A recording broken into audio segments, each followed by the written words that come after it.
কিয়ামতের দিন আল্লাহর দরবারে কেউ কথা বলতে পারবে না আল্লাহর নির্দেশ ছাড়া। নবী করিম সাল্লাল্লাহু আলাইহি সাল্লামকে সাহাবায়ে কেরাম জিজ্ঞেস করেছেন, হে রাসূল, আপনার আব্বা এবং আম্মার অবস্থা কি হবে? নবী করিম সাল্লাল্লাহু আলাইহি সাল্লাম কেঁদে ফেলেছেন, সাফ বলেছেন, আমি তাদের কোনো উপকারে আসব না। পৃথিবীর সব মানুষ, সাহাবায়ে কেরাম বাদ দেন, পৃথিবীর সমস্ত মানুষ একত্রিত হয়ে আবু তালেব রাসূলুল্লাহকে যে ভালোবেসেছেন, ওর 1000 ভাগের 1 ভাগও সারা দুনিয়ার মানুষ রাসূলুল্লাহকে ভালোবাসতে পারবে? পারবে?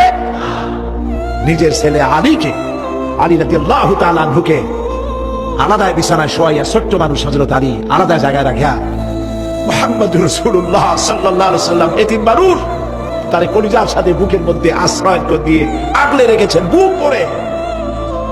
সেই আবু তালেব মৃত্যুর সময় নবী করিম সাল্লাল্লাহু আলাইহি সাল্লাম বলেছিলেন, চাচা একটি বার আমার কানে তাওহীদের কালেমা শোনায় দেন। আবু তালেব তার কিসমতে ছিল না কালেমা। মরে যাওয়ার পর একজন সাহাবী বলেছিলেন, ইয়া রাসূলুল্লাহ, মৃত্যুর সময় আবু তালেবের মুখ আমি নড়তে দেখেছি, তিনি কালেমা পড়েছেন সম্ভবত। রাসূলুল্লাহ সাহেব বলেছেন, আমি শুনি নাই। এত ভালোবাসার পরেও হাদিস শরীফে এসেছে আবু তালেব জাহান্নামে যাবে। কোথায় যাবে? জাহান্নামে। সবচাইতে কম আযাব হবে কার? আবু তালেবের। কম আযাবটা কি?